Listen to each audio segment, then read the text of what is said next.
Silakan duduk. Ya, Dan naikin ya duduknya. Ini perkenalkan diri dulu, Kak. nama saya Aulia. Ya. Umur saya 17 tahun. Sekarang kerja atau masih kuliah? Kuliah di samping kerja. Oh gitu, keren banget. Oh ya, kebetulan kakaknya kok bisa tahu di sini mau bertemu sama saya, siapa yang ngasih tahu? Dari teman saya. Oh, dari teman. Ya, dari teman. Ya. Sebelumnya saya izin memperkenalkan diri dulu. Perkenalkan, saya Sinta Ayu dari Guru BK SMP 1. Di sini saya ingin membantu Mbak Aulia untuk membuka pertanyaan dan ingin membantu konseling Mbak Aulia gitu. Di sini nanti kita bisa ngobrol selama 45 menit. Jika ada yang perlu dibantu, mungkin kita perlu mengatur waktu hari lain. Ya. Nah, selama konseling ini ada beberapa asas yang perlu Mbak tahu. Yang pertama, asas kesukarelaan. Mbak Aul kesini dipaksa atau sukarela? Sukarela. Sukarela. Dari teman ya, Mbak ya? Iya, dari teman. Iya. Yang kedua, asas keterbukaan. Jadi nanti Mbak Aulia cerita sama saya itu nggak usah ada yang ditutup-tutupi, supaya sesi ini bisa berjalan dengan lancar. Apabila Mbak Aulia ini takut buat nanti disebarluaskan oleh saya, tenang Mbak, di sini juga ada sesi kerahasiaan. Jadi apapun yang Mbak Aulia ceritakan kepada saya, insya Allah saya keep dan saya jadikan penelitian aja gitu. Sebelumnya Mbak Aulia kesini ini tadi naik apa? Saya tadi naik motor sendiri. Naik motor sendiri, nggak sama teman Mbak? Tidak. Mending saya sendiri saja. Oh iya, biar nggak nunggu lama ya Mbak Iya, ya temannya. betul. Iya, Mbak Aulia ingin cerita apa kesini? Iya. Di sini kan saya sudah di dunia kerja. Pertama, saya melamar kerja itu di lembaga formal MI. Iya. Terus saya melamar tuh. Saya kaget, saya kan sebelum di MI saya menjadi guru privat di lokasi-lokasi saya. Sedangkan saya di Madiun dan saya mendaftarnya di Magetan. Sedangkan saya hidupnya tuh di kota dan saya tuh mendaftarnya di dalam desa sekolahnya. Saya kaget, ternyata tidak semua sekolah MI itu SDM-nya tuh sama anaknya. Saya pikir itu SDM-nya sama kayak murid-murid privat saya. Kan SDM-nya kan pada maksudnya bagus lah, terbilang bagus. Soalnya waktu saya kasih tahu tuh anaknya tuh langsung mengerti. Saya bilang baik-baik, terus saya buat metode kayak teman friendly gitu. Anaknya tambah suka, tambah mau. Sedangkan waktu saya di MI sana di desa situ itu tuh dikerasin nggak bisa, dihalusin nggak bisa, jadi teman tuh metodenya tuh juga nggak bisa. Saya tuh bingung, saya tuh agak tertekan dari situ. Saya tuh agak pengen nyerah jadi guru ya gitu. Lalu tuh saya kan udah di sana bulan ya, saya agak rendah diri soalnya waktu upgrading kan di sana tuh ada upgrading metode UMI. Saya kan guru UMI. Waktu upgrading itu tuh ada supervisor daerah Magetan sana. Itu tuh bilang ke saya gitu. Cerita sebelumnya, waktu sebelum upgrading tuh ada dadakan tes micro teaching guru UMI. Di situ tuh ada yang pelamar baru. Pelamar baru 3 orang. Terus yang udah kerja di sana tuh di micro teaching lagi 2 orang. Sedangkan saya tuh tidak. Waktu itu keadaan saya tuh udah pengen nyerah jadi guru. Rasanya kayak hopeless banget, kayak aku pengen berhenti aja. Waktu di situ tuh aku tuh nggak niat mau kesana gitu loh. Terus micro teaching lah, ibaratnya aku kayak tertampar sama keadaan gitu loh. Kayak apakah aku beruntung gitu loh. Soalnya aku tuh punya temannya itu tuh 2 tahun lebih muda dari aku. Dia tuh udah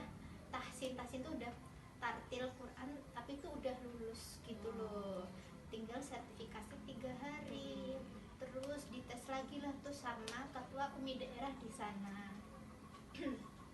Dia tuh nggak masuk, aku kaget padahal orang tuanya itu udah nelpon sama itu ketua koordinatornya dulu sama kepala sekolahnya tuh udah dijanjikan, assalamualaikum, anak ini fix ya mau kerja di sini gitu.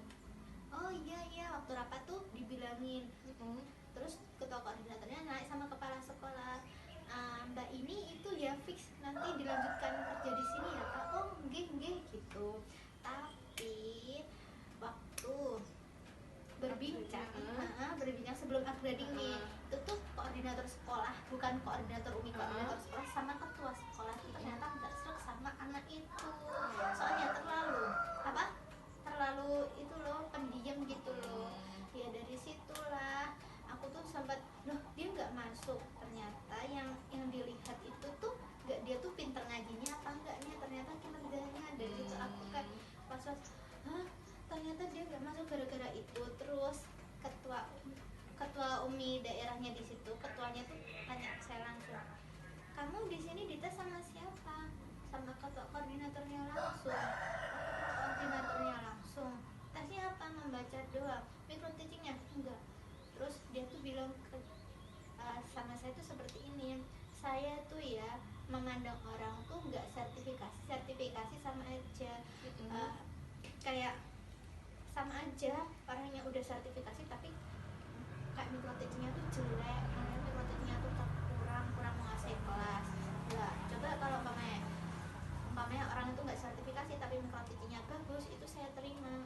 Terus kayak gini, kenapa dia bilang langsung ke saya? Apa gara-gara saya kan mikir saya tuh orangnya sebenarnya agak sensi dikit gitu loh. Kan kayak gitu, apa orang itu tuh kayak gara-gara saya nggak tes sama dia, apa dia sangat ragu sama saya gitu, kayak hah gitu. Terus waktu upgrading tuh kan pertanyaan-pertanyaan saya tuh bisa yang lain tuh, tapi yang baru selesai sertifikasi tuh 2 orang, saya sama teman saya yang kuliah ini tuh baru diterima kerja di lembaga formal MI itu. Jadi saya tuh 2 orang dan itu tuh sertifikasinya tuh bareng sama saya. Terus saya tuh diginiin, kamu yang baru sertifikat, saya digituin baru. Terus dia bilang, maaf ya bercanda gitu. Iya saya tahu, sebenarnya saya jawab saya tahu itu sebenarnya saya tuh agak brongkoli. Iya. Terus dari itu saya lah rendah diri, kayak berarti apa bapak ini kayak ragu menilai saya tuh orangnya kayak nggak temenan gitu loh. Kan saya kayak kelihatan anaknya suka main-main, tapi sebenarnya saya tuh bisa profesional. Saya memikirkan gimana caranya itu gitu loh. Sedangkan anaknya di situ rata-rata lingkungnya spesial. SDM-nya maaf ya menengah ke bawah gitu loh. Jadi otomatis orang tuanya ya kurang memperhatikan anak itu gitu loh. Makanya tadi kan Mbak Aulia bilang kalau SDM-nya kurang menengah ya. Nah itu SDM dari anaknya atau SDM dari guru-gurunya? Anaknya. Kalau guru-gurunya itu lingkungannya tuh masih welcome ke saya. Masih baik, sehat ya? Iya sehat. Lingkungan kerjanya termasuk sehat ya. Iya Bu. Makanya yang di situ dibermasalahkan tuh cuma anak-anaknya aja. Tapi kan maksudnya saya kan sebagai guru kan nggak mungkin kan anak-anak itu tuh gimana caranya tuh bisa paham, kan pasti jadi guru kan seperti itu. Betul. Ya itu dari anak itu tuh susah banget buat diajarkan. Saya tuh memikirkan itu, apalagi saya dibilangin sama beliau yang seperti itu. Sebenarnya ada motivasi sih dari beliau, tapi salah satu yang bikin saya agak merongkol, tersentil sedikit walaupun itu bercanda ya. Tapi itu tuh kayak biasanya mulut orang tuh pertama berkata jujur nggak sih? Ya itu makanya dari situ saya kayaknya saya harus membuktikan sama beliau saya bisa apa bagaimana. Saya kan di sisi lain beliau tuh nggak sering di lembaga di situ. Beliau kan sangat sibuk gitu, ketua UMI daerah di sana kan pasti sekolah-sekolah lain gitu kan pasti. Soalnya bukan guru sekolah itu ya? Iya itu dari situ tuh saya tuh merendah diri, apa kinerjaku kurang ya, beliau menilai seperti itu. Di sisi lain kan beliau kan ibaratnya benar-benar suyuk ya. Nah pas Mbak Aulia itu dibilang kayak kamu itu nembak atau apa gitu kan sama profnya tadi. Nah itu Mbak Aulia reaksinya gimana? Apa langsung jawab? Apa cuma diam aja atau gimana? Diam aja, Oh. kayak saya batin gitu. Hah? Kok dia bisa-bisanya sampai di situ memikirkan hal itu. Jadi saya tuh mikirnya berarti nih orang masih kayak kurang percaya sama saya, kayak meragukan saya gitu loh, gara-gara dia tuh belum kayak apa, belum mengetes Iya, kemampuan. belum ngetes kamu. Maka dari itu gitu loh, sedangkan saya tuh nggak dites sendiri di situ, saya tuh nggak dipanggil, makanya saya agak nggak enak sih sama apa beliau yang udah supervisor banget gitu. Nah tadi kan Mbak Aulia reaksinya cuma diam aja. Di situ posisinya ada siapa saja Mbak? Ada teman-teman Umi beliau yang udah benar-benar dewasa, yang udah umur, udah punya anak, gurunya di situ. Jadi banyak ya, di Nah. ruangan terus satu ruangan berisi guru-guru umi. Iya. Nah, katanya Mbak Aulia tadi kan Mbak Aulia tipe orang yang ceplas-ceplos. Iya. Nah pas di situ kenapa Mbak Aulia nggak speak up atau nggak langsung nyeplos ke orangnya itu menjawab di situ? Kenapa Mbak? Apa karena apa? Karena maksudnya saya takutnya apa yang saya bicarakan, saya kadang itu nggak mikir dua kali, takutnya nggak sopan gitu loh. Saya cuma bilang, kan beliau bilang maaf ya bercanda, oh iya saya tahu gitu doang. Gitu. Takutnya saya tuh dikira terlalu apa, mengambil hati itu loh. Tapi tetap Mbak Aulia jawab ya dengan Iya saya kalimat sepenggal itu. Iya. Terus ya udahlah, dari situ aku tuh mikir, ya Allah kok kurang baik ya mari mengajar. Maka dari itu sebenarnya ada dorongan sih, aku harus lebih baik, gimana caranya besok aku bisa ngajar pakai metode itu, walaupun SDM muridnya tuh susah, berarti itu jadi apa ya, acuan saya, apa cobaan saya buat gimana caranya mengajar metode yang lebih baik begitu. jadi kayak Mbak Aulia itu dari situ malah menjadikan Mbak Aulia itu sebuah motivasi kalau menurutku hal yang seperti itu. Jadi Mbak Aulia kan beda ya dari pengajar yang lain. Pengajar yang lain itu dites secara signifikan. Iya. Tapi Mbak Aulia itu diajar mungkin cuma satu step saja. Nah itu yang mengetes sudah percaya, langsung percaya sama Mbak Aulia, ya kan? Nah itulah tantangannya Mbak Aulia buat harus lebih semangat lagi. Iya, tapi ya sih benar. Ya tapi masih, saya tuh kan emang sesuatu hal yang belum dilakukan pasti Iya. takut ya. Iya, Benar, ini benar, masih wajar takut. banget. Iya itu soalnya kan 2 minggu lagi ya saya mengajar ya. Maka dari itu semoga ya, maksudnya tuh kan saya ini masih berusaha gimana caranya anak itu lulus kepada saya. Ibaratnya kalau anak itu lulus kan otomatis patuh kepada kita gitu. Nah hal ini itu masih Mbak Aulia keep ke Mbak Aulia saja atau sudah diceritakan ke orang tua atau ke guru-guru, mungkin wali kelas yang mendampingi Mbak Aulia? Cuma cerita sama teman saja, jadi Sama kalau keluarga sama guru mungkin ya saya tidak. Masih dikip ya Mbak ya, Iya. jadi nggak bisa. Nah kalau hubungan Mbak Aulia sama wali kelasnya yang Mbak Aulia ampuh ngajar itu Umi? Ya alhamdulillah baik sih, tapi emang wali kelasnya tuh tahu gitu loh, anak itu tuh emang gimana ya, nggak bisa keras juga nggak bisa dilem gitu loh. Ya itu saya tuh harus belajar apa, mengendalikan gimana emosi saya tuh, gimana caranya menghadapi anak itu tuh seperti apa, masih belajar. Oh jadi sama wali kelas cuma dikasih spoiler tentang muridnya aja, Iya. tapi dikasih solusi dan sarannya untuk menangani murid yang seperti itu nggak dari wali kelas? Tidak, itu Mbak Aulia nggak tanya atau sama wali kelas nggak dikasih tahu? Nggak tanya. Oh nggak tanya, jadi Mbak Aulia ya sebisa mungkin ya Mbak ya. Sebisa mungkin.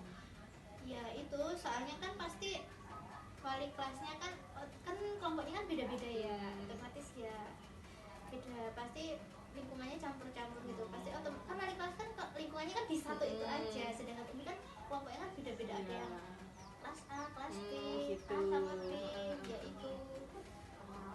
Jadi karakter anaknya campur-campur gitu. Tapi Mbak Aulia sejauh ini saya akui keren banget. Ya, disambi kuliah, disambi kerja, terus disambi bimbel juga ya Mbak ya? Iya. Bimbel juga. Nah, bimbel itu kerjanya 1 minggu berapa kali Mbak? 1 minggu itu sebenarnya full, tapi itu anaknya tuh udah terjadwal gitu loh. Ada yang 1 minggu 4 kali, 1 minggu 2 kali. Itu berapa anak Mbak? 8 anak kayaknya, Wah, 8 anak. privat saya tuh. Gitu. Nah, terus untuk kuliahnya gimana Mbak? Kuliahnya kan sekarang Mbak Aulia semester berapa? Itu semester 4. Semester 4. Wah, tugasnya lumayan banyak ya Pak semester Iya, 4 lumayan itu. banget. Terus kuliahnya gimana? Kuliahnya jadi kan di kuliah saya itu nggak ada, maksudnya dosen kalau tidak masuk tidak masuk. Oke. Nggak ada sistem paham. kayak merubah jadwal kayak jam segini nggak ada. Jadi di kuliah saya itu cuma jam 2 siang, nanti pulangnya maghrib. Itu saja, itu paten, pasti paten. Jadi kalau dosennya nggak masuk, tapi ya tugasnya harus tetap dikumpulkan. Sesuai Gitu. deadline ya Mbak Iya, ya. deadline, iya. Tapi sejauh ini masih nggak Mbak, bisa menjangkau nggak Mbak tugas-tugasnya sama urusan Mbak di sekolah dan di bimbel itu? Alhamdulillah bisa menjangkau. Jadi makanya kayak tapi mengorbankan waktu sih. Makanya kayak tapi mengorbankan waktu sedikit kayak waktu tidur. Pasti Terus sih itu ya Mbak ya. Iya, itu. Jadi gimana caranya kita manage waktu, kayak umpamanya kan habis kerja kan sampai jam 12 langsung kuliah itu berarti sampai maghrib, habis itu les privat. Habis les privat itu saya manfaatkan buat kayak mengerjakan tugas gitu. Kalau umpamanya maksudnya udah libur, kayak sekolahnya libur kan, liburnya kan hari Jumat, dapurnya tuh juga hari Jumat liburnya dia itu saya manfaatkan kayak bikin contoh kayak tugas makalah, tugas yang lain kayak suruh konten, suruh itu tugas sama dari dosen. Tugas itu. Iya. Nah, saya pengen tanya dari semua kerjaannya Mbak Aulia ini, Mbak Aulia punya hobi nggak sih buat kayak menghilangkan penat dari semua kerjaannya Mbak Aulia ini? Saya punya hobi yaitu make up. Oh, jadi mua ya? Iya, doain aja ya saya jadi. Amin. Itu cita-cita saya. Oh, cita-cita. Iya. Tapi kayaknya belum ada dari orang tua. Maksudnya saya tidak mau di saya. Sebenarnya pengen, tapi ya jangan dulu gitu loh. Soalnya saya tuh belum boleh sama orang tua saya tuh kayak jauh-jauh dulu luar kota gitu loh. Gitu. Jadi Mbak Aulia ini tipe orang yang manut gitu ya, tapi yakin atas tujuan dari orang tua itu yang terbaik. Iya, gitu ya. itu. Terus makanya sebenarnya di dalam kota tuh bisa main, tapi kalau dilihat dari keadaan saya saat ini kayaknya tidak bisa. Soalnya saya di samping kuliah sama ngajar pagi-pagi, jadi kayak gak ada waktu. Iya, itu dari Belajar situ. pagi-pagi setengah 7 ya mulainya. Iya, Setengah 7 sampai sampai zuhur. sampai zuhur pulang, istirahat sebentar. Bisa Istirahat istirahat nggak Mbak? Bisa, tapi ada privat siang gitu. Jadi istirahatnya tuh paling 30 menit, sholat juga, habis itu langsung privat, habis itu jeda 10 menit 15 menit siap-siap kuliah. Istirahatnya berarti cuma isoma aja ya? Iya, nggak sampai tidur siang, jarang tidur siang saya, jadi tidurnya malam aja. Tapi Mbak Aulia pernah capek gitu nggak? Nah, pernah capek banget. Apa yang Mbak Aulia lakukan saat Mbak Aulia capek? Ya udah, kalau capek saya nggak memaksa diri saya, ya udah, kalau capek ya berat aja, gerak aja, nggak memaksa gitu. Kalau pemain kuliah kan tugasnya kan ada deadline-nya, jadi saya nggak maksa di hari itu juga habis tugas itu selesai langsung saya nggak maksa hari itu, pasti ada jedanya gitu. Jadi waktunya istirahat gitu. Saya pengen tahu dari sisi keluarganya Mbak Aulia, dari ceritanya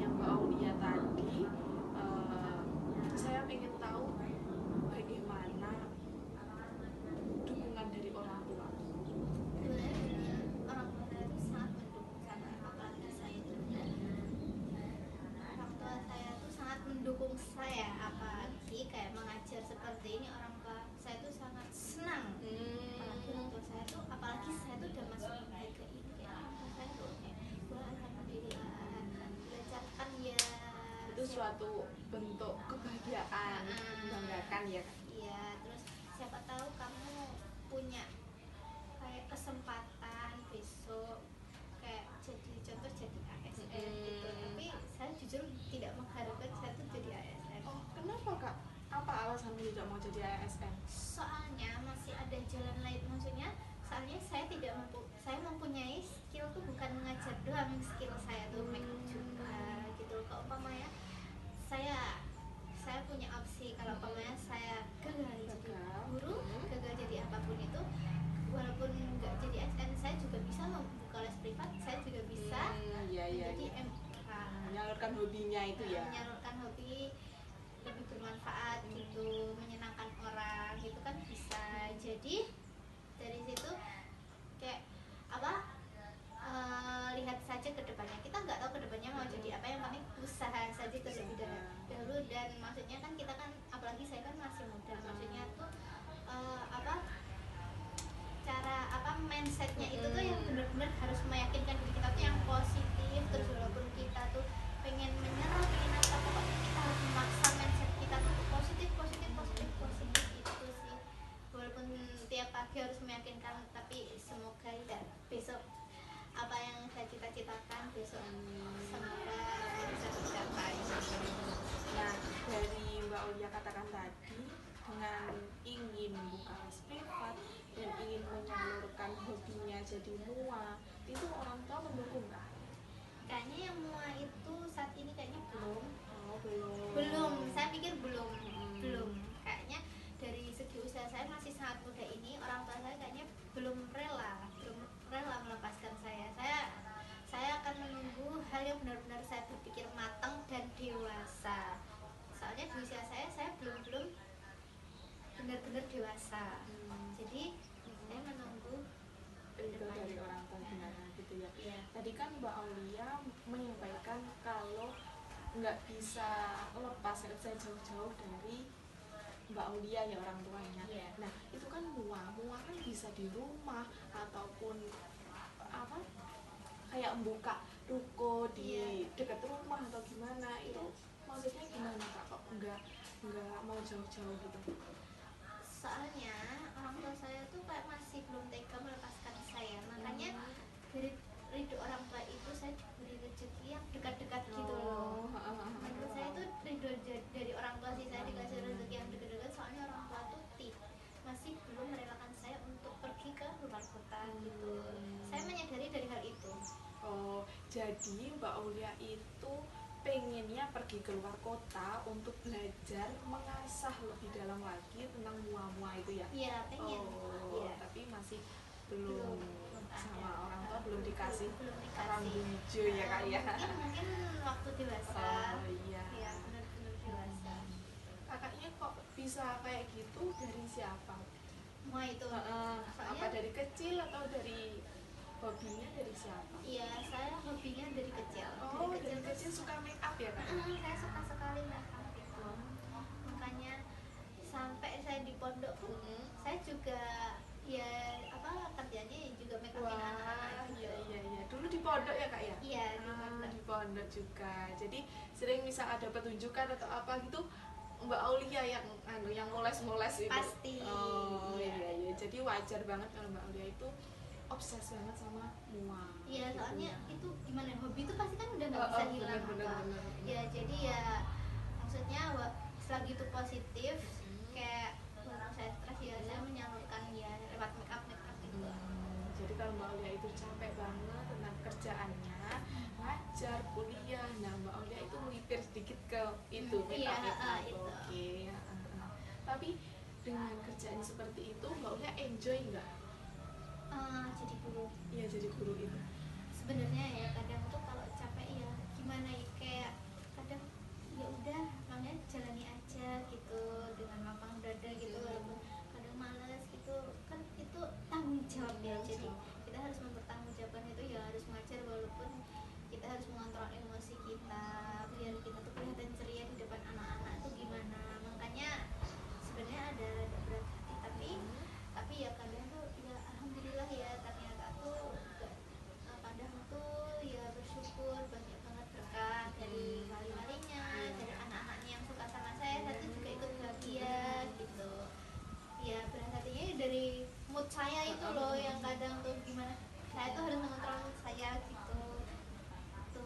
Tapi dari yang saya lihat Mbak Ulia ini, Tuh.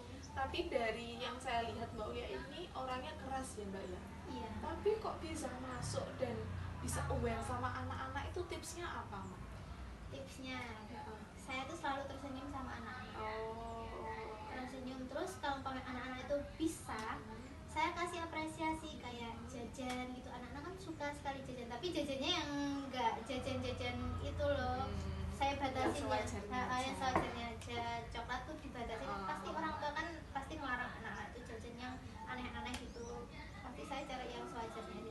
Pokoknya anak kalau umpamanya bisa bener-bener kayak ada pencapaian 3 hari gitu bisa, saya kasih apresiasi, saya puji. Makanya awardnya ya. Ya awardnya itu soalnya anak-anak tuh kalau dikasih apresiasi kan merasa diperhatikan, Jadi lebih semangat lagi. lagi semangat dan suka sama saya dari situ. Jadi saya jujur walaupun senakal-nakalnya anak ya, saya nggak pernah marah sama anak itu. Jadi ya udah, namanya kan juga anak-anak. Jadi anak-anak kan ya kadang kepo, dari kepo itu dia tuh tangannya ya suka kayak gitulah. Ya jadi saya hanya kasih tahu, kasih paham ke dia, maksudnya kayak kasih pengertian ke dia, ini nggak boleh soalnya ini nanti gini karena pasti mengerti gitu. Nggak dimarahin, soalnya zaman sekarang kalau dimarahin kan nanti tambah memberontak. Iya benar-benar, soalnya beda dari generasi ke generasi ya. Iya, gitu. Terus ya dari masalah saya itu Bu, cuma ya emang saya ya itu namanya itu sebenarnya saya udah cerita ke Bu Sinta, agak ringan sih. Iya, oh gitu. Saya berarti cuma ragu kayaknya ya Bu ya, cuma ragu itu loh. Kamu kok bisa mendefinisikan kalau aku ragu? Kenapa? Soalnya saya ragu, takut kalau anak itu nggak berhasil saya ajar nggak paham dan nggak ada kemajuan, apalagi itu di sekolah. Beda kalau privat kan sendiri ya Bu. Jadi ya saya ragu soalnya itu tuh di lembaga, apalagi kinerja saya tuh benar-benar dinilai sama guru-guru di situ. Itu saya takut, soalnya sebenarnya ada takutnya juga kan, ragu juga pasti ada takut ya itu kinerja saya kok kurang, kayak jelek, maksudnya anak-anak kurang maksimal metode mengajarnya, terus dari situ terus saya takutnya lagi anak-anak itu kan SDM-nya kurang ya di sana. Terus saya tuh takutnya tuh nanti tuh dibilang kamu tuh nggak tahu ya solusi gimana cara anak itu tuh gimana patuh sama kamu, kan nanti kan semua yang disalahkan gurunya, kan nggak mungkin, anak itu kan nggak tahu apa-apa begitu. Oke Mbak Aulia tadi kan ngomong kalau Mbak Aulia ragu ya atas kerjanya Mbak Aulia di sana. Nah, apa yang membuat Mbak Aulia itu bisa mengatakan ragu itu? Mau wes gak sih pertanyaan itu? Kurang tahu jawabannya. Dikat ini. Ayo. Ya dari itu tadi, kembali ke cerita saya tadi itu tuh ya, soalnya ya takut kerja saya itu kurang maksimal. Itu nggak paham apa yang murid nanti saya sampaikan, murid itu nggak paham, nanti nggak ada perkembangan, itu yang saya takutkan. Kan pasti wali murid tuh pasti kan lihat nilainya anak ya, walaupun wali muridnya itu di rumah tuh nggak mau melatih anaknya belajar, nggak mau melatih itu kan, dia tuh cuma apa, mengomentari nilainya aja, sedangkan muridnya yang di rumah tidak diperhatikan anaknya. Soalnya di lingkungan sekolah sana itu kan SDM-nya kan ke bawah, otomatis orang tuanya itu kurang memperhatikan anaknya. Nah, apa kok Mbak Aulia itu bisa mengatakan kurang memperhatikan orang tuanya? Bukti dari murid-muridnya Mbak Aulia itu apa? Soalnya dari segi anaknya, satu, anaknya tuh haus validasi ke kita. Gitu. Namanya juga anak kecil sih haus validasi ya. Tapi ada murid saya tuh kekeh pengen istirahat, padahal udah dikasih MBG, anak itu tuh kekeh pengen istirahat soalnya tuh lapar, masih lapar. Terus saya tanya, emang kamu nggak dikasih sarapan kan ke orang tuamu tadi pagi kamu tuh nggak sarapan gitu maksudnya? Enggak Bu, kenapa nggak sarapan? Orang tua saya aja nggak mau masakin. Dari situ kan mikir ya, loh harusnya kan anaknya dikasih sarapan lah, walaupun nggak masak kan dibelikan dulu anaknya biar makan di rumah, apa dibelikan kayak nasi, nanti itu ya. Kalau nggak, maksudnya tuh kan anak, ibaratnya tuh anak itu tuh harus diarahkan. Anak tuh nggak tahu ya apa yang mau dia lakukan, namanya juga masih anak-anak. Ya itu dari situ. Terus ada anak tuh di sana tuh sempat berhenti 2 tahun sekolah. 2 tahun lo berhenti sekolah. Kenapa itu? Soalnya ada masalah latar belakang anak itu, yaitu orang tuanya itu cerai. Terus dia tuh mau sekarang nggak ada yang mau tanggung jawab orang tua itu. Terus itu ditanya dari wali, saya tuh diceritakan dari walinya. Wali muridnya. Kan kasihan. Terus sampai ada yang liburan ini difoto sama wali murid itu tuh ada yang anak tuh di samping kerja sama liburan ini. Itu. Emang kebanyakan orang tuanya profesinya apa, Kak? Iya, dari kan saya pernah denger ya, katanya tuh ada loh, maksudnya tuh gimana ya, sehari kasih upah gitu loh, jadi tuh nggak bisa buat sebulan itu, harusnya per hari itu pun kadang tuh enggak gitu loh. Kan di sana ada yang kuliah gitu loh, kadang kan biasanya kan upahnya kan kadang tuh Nggak menentu ya. kan kasihan.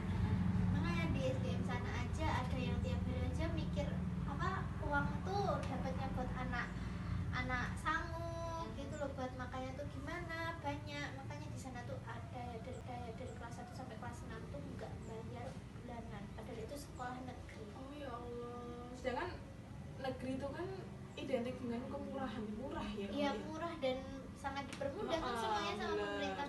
Sampai ada tuh saking nggak teganya sama anak itu, guru tuh tiap hari tuh kasih sangu ke anak itu buat jajan. Soalnya ya paling ya latar belakang orang tuanya kurang kali ya. Jadi guru-guru tuh kasihan gitu loh sama mereka yang kan pasti temennya udah wah jajan seneng lari-lari, terus pasti kan anak-anak kan kelihatan nih kalau Iya. sedih, kalau umpamanya aku pengen itu kan anak kamu dari raut makanya pasti kan kelihatan.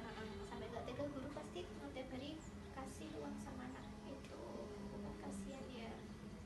Tuh makanya lingkungan situ ya wajar ya agak susah gitu ya.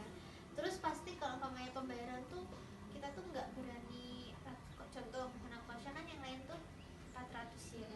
Ya di lingkungan sekolah tuh kalau nggak 200 ya 100 lebih. Ya gara-gara latar belakang dari situ bayar segitu aja orang tua tuh udah pada kontak Kapan ya? soalnya yang di sekolah lain aja 400, harganya aja 400 ya itu. Dari situ makanya guru tuh nggak berani menekan orang tua tuh di sana ya, soalnya dari SDM-nya itu di situ aja lingkungannya ada orang tua yang setiap hari aja mikir makan apa, nanti besok samain anak berapa begitu. Makanya Nah itu ada di muridnya Mbak Aul nggak yang seperti itu? alhamdulillah tidak. Udah, jadi aman ya, bebas dari murid yang kayak gitu Tapi ya. ada sih murid saya yang itu yang apa suruh kerja waktu liburan itu murid saya iya. Itu Nah terus tanggapannya Mbak Aulia yang seperti itu gimana? tanggapan saya kayak ini orang tuanya kemana sampai anaknya seperti itu. Itu dari situ aja orang tuanya yang nggak membuatkan sarapan anaknya, maksudnya tuh setidaknya kan kalau nggak bisa kan itu toh tadi suruh belilah bawain lah, walaupun beli kan suruh bayar sekolah buat sarapan lah, itu tuh enggak. Berarti dia kurang perhatian sama orang tua. Soalnya ada murid saya tuh pasti seminggu sekali tuh bolos.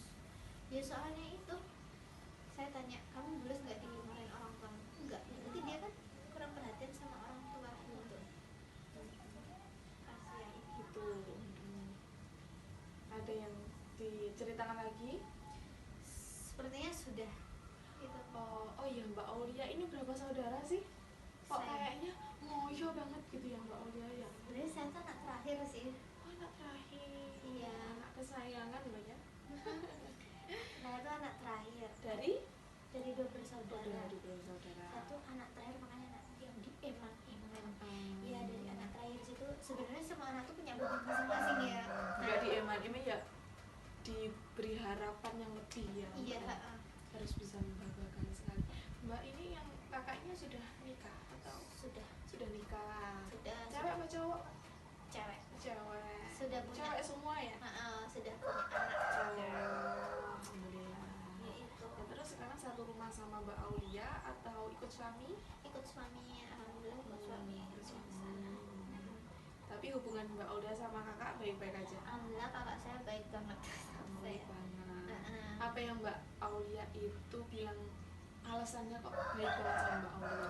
Soalnya ya maksudnya kan kadang kan adik tuh pasti ada, namanya juga saudara kan tentunya beda-beda ya. Makanya sejelek-jeleknya kakak kita tuh, walaupun kakak kita punya jiwa kakak seperti mengasihi saudara, saling berbagi apapun, saya tuh masih kayak toleran, kayak berarti dia tuh masih punya hati, masih baik ke saya gitu loh. Empatinya berarti tinggi ya. Empatinya tinggi kok kak saya ke saya, makanya saya bilang baik seperti itu. Kan harapannya tapi kan orang tuanya ke saya ya. Jadi orang tua saya, apalagi saya anak terakhir, orang tua saya udah maksudnya udah usia 5 bulan semua, jadi nggak setia dulu. Oh iya ya paham. Dulu waktu kakak saya masih kuliah, saya masih pondok, emang jajain orang tua saya udah tua nggak setia dulu. Jadi gimana saya harus jujur aja punya pendapatan sendiri, harus ibaratnya walaupun saya tidak bisa membeli orang tua, setidaknya saya bisa menafkahi diri saya sendiri tuh bagaimana caranya, apapun itu gitu, setidaknya kita punya pegangan gitu. Enggak ya buat jajan ya Kak ya. Iya, buat jajan. Buat jajan biar enggak setiap hari ibu Ya, gitu ya. itu Itu berarti udah kritis daripada pemikirannya daripada teman-teman ya. kadang kan penyakit anak muda itu. Makanya saya setidaknya janganlah ya Allah, setidaknya minimal kamu tuh bisa menafkahi dirimu walaupun kamu belum bisa mengasihi orang tua. Itu afirmasi yang bagus ya. Ya benar, tiap hari lah saya. Walaupun saya nggak punya uang pun saya nggak berani ngeluh sama orang tua saya. Soalnya kan saya kan udah kerja juga, bulan tuh ada masukan sih ada, walaupun nggak sebanyak itu, tapi setidaknya saya benar-benar cukup buat menggaji diri saya sendiri gitu. Kan nggak enak ya, ibu kita tuh udah kerja tuh masih Iya. nggak minta gitu. Saya Tapi hubunganmu sama orang tua bagus ya. yang alhamdulillah bagus ya, bagus. Cuma kalau dari usia saya yang hubungan ini kan namanya kan kita kan udah masuk dewasa tapi nggak dewasa banget gitu loh. Belajar menjadi dewasa itu, jadi bukan tuh aku kadang tuh jujur sih nggak mau benar-benar kasih cerita ke orang tua saya gitu. Sebenarnya saya lebih nyari solusi kayak cerita ke teman saya, terus saya sandingin ke solusi. Kadang tuh saya tuh 1-2 cerita minimal 1-2 gitu, saya sandingin solusinya tuh gimana mereka, terus mana pilih saya yang lebih baik teman saya dari itu. Ya udah saya pilih Cerita gitu ya. setidaknya tuh saya tuh ada yang didengar gitu, mendengarkan saya gitu aja. Gitu. Jadi menurutmu mendengarkan ceritamu saja sudah cukup Iya, ya. sudah cukup. Jadi kan Mbak Aulia bilang kalau pengen jadi dewasa yang membanggakan. Nah, itu arti membanggakan itu seperti apa menurutnya Mbak Aulia? Membanggakan tuh menurut saya tidak menyusahkan. Kan orang-orang tuh kadang tuh berpikir membanggakan tuh aku sukses, contoh nih aku udah jadi pengusaha, membanggakan. Kalau menjadi pengusaha tapi gak ada belas kasihnya sama orang tua, paham gak sih? Iya kan, gak ada belas kasih sama orang tua, makanya tuh gak ada sopan santun sama semua orang, tapi dia tuh kayak merasa membanggakan, aku udah jadi orang, aku udah kerja di sini, tapi dia tuh gak kurang ada empati sama orang tua, itu sebenarnya nggak membanggakan. Terus masih dia tuh udah jadi orang tapi masih minta sama orang tua, itu tidak membanggakan. Menurut aku yang membanggakan itu setidaknya walaupun kita pekerjaannya masih kecil seperti ini, kita tuh tidak menyusahkan orang tua. Berarti menurutku membanggakan tuh tidak menyusahkan orang tua. Kan ada anaknya udah sukses pasti ada tuh, suatu udah jadi polisi, tentara, tapi tuh kadang tuh masih menyusahkan orang tua gitu kan, pasti ada. Itu namanya tidak membanggakan loh, percuma dong. Apalagi orang tuanya tuh kayak meninggikan anak itu di semua orang ya, tapi anaknya itu tuh masih minta orang tua walaupun anak itu tuh udah jadi orang, udah bekerja, kan itu malu-maluin. Membanggakan tuh menurutku yang anak itu tuh yang tidak menyusahkan orang tua gitu. Nah, menurut Mbak Aul sendiri sampai sampai detik ini Mbak Aul itu sudah jadi anak yang membanggakan? Menurutku kalau kalau dari standar aku sudah, soalnya saya tidak menyusahkan orang tua. Oke. Itu menurutku definisi membanggakan seperti itu. Tidak menyusahkan orang tua. Iya, seperti itu. Ya. Kebetulan orang tua sendiri masih kerja atau di rumah? Kerjanya di rumah atau di luar gitu? Kalau orang tua saya kerjanya orang tua saya, kalau ibu saya ibu rumah tangga, kalau bapak saya ya kerja di bengkel, kadang di proyek. Di proyek. Nah, itu. Tapi kan berhubung bapak saya sudah tua, jadi bapak saya udah nggak berani memegang proyek besar. Gitu. Sekarang udah proyek kecil-kecilan kayak desain interior aja, pagar-pagar aja gitu, kayak las-las di rumah gitu. Kalau proyek-proyek yang gede kayak di pabrik-pabrik yang bangun-bangun pabrik sekarang udah nggak berani.